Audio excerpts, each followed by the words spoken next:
Alright guys, this is my very first video. Sandy Robbins inspired me to come back. I may have known me from like a decade ago from like wrestling DVD reviews or wrestling DVD guys. I'm just back, probably going to talk about nothing really.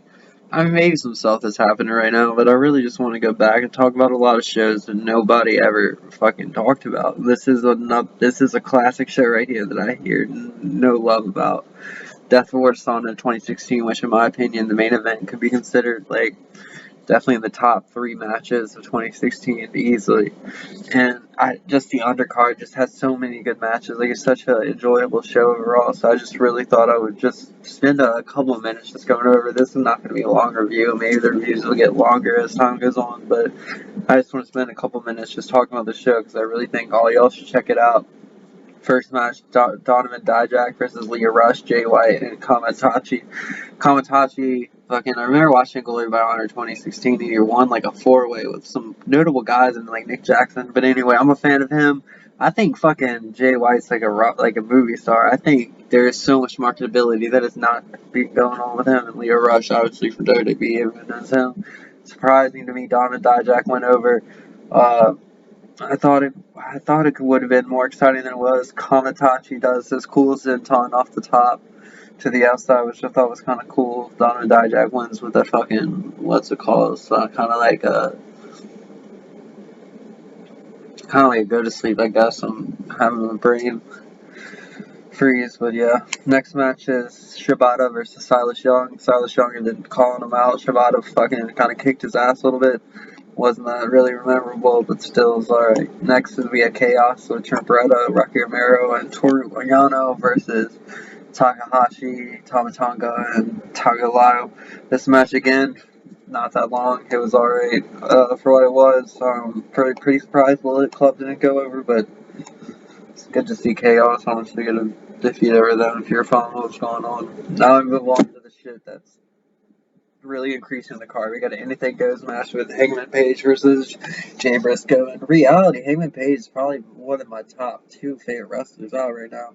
And this is a very big breakout win with him winning. He won with the I'm just having a brain freeze with these moves, but it's kind of like an inverted driver. Jay Briscoe was going for the J Driller off the apron through the table at one point. Adam Page picked him up and hit the Driller through the fucking table. Just very back and forth. I want to call it a spot fest. I think it was very good for what it was. Again, it was one of those matches you didn't want to end. Like, I'm going to be generous and give it 4 1/4 because I just thought it was that enjoyable. Next, we got Okada versus Stone Castle. Obviously, this is just an appearance for Okada. It really won't that much, but it won't that bad either. Okada wins, obviously. I'll give it 3.5. Moving on, Bobby Fish versus Mark Briscoe. Definitely not the biggest fan of Mark Briscoe in singles action, but this is probably one of my favorite matches of him that I've seen in single action. Bobby Fish looked like a badass out there. He backed up what he had been talking in the promos. They had a good build up for this. Bobby Fish ended up fucking winning with the Falcon Arrow, but I thought it really helped legitimize Bobby Fish as the television champion because it was really showing that he was backing what he was talking. So the story in it, I enjoyed. Next, we got the Addiction versus Naito and Evil versus Tanahashi and Michael Elgin. Really fun match. Too short though. It was under 15 minutes, but just really, really fun. Like non-stop action.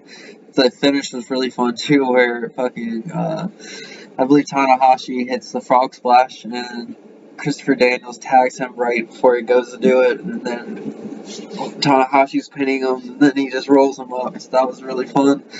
Like I said, I don't want to spoil it for you, but I mean, other stuff I'll go more in depth, but I really think that this is a show that everyone should check out. Now with the main event, Adam Cole versus Jay Lethal, ROH World Championship. Bullet Club had cut off Jay Lethal dreads. He was bald at this point. Very angry going in. The story was McGinnis didn't want to make the world title match. Finally made it. Adam Cole goes in, and it's fucking just a fight from the get-go. Lethal hits lethal injection like 3 times. Brutal spot. He goes up for an elbow from the top all the way out to the outside. Adam Cole moves out the way, goes right through the table.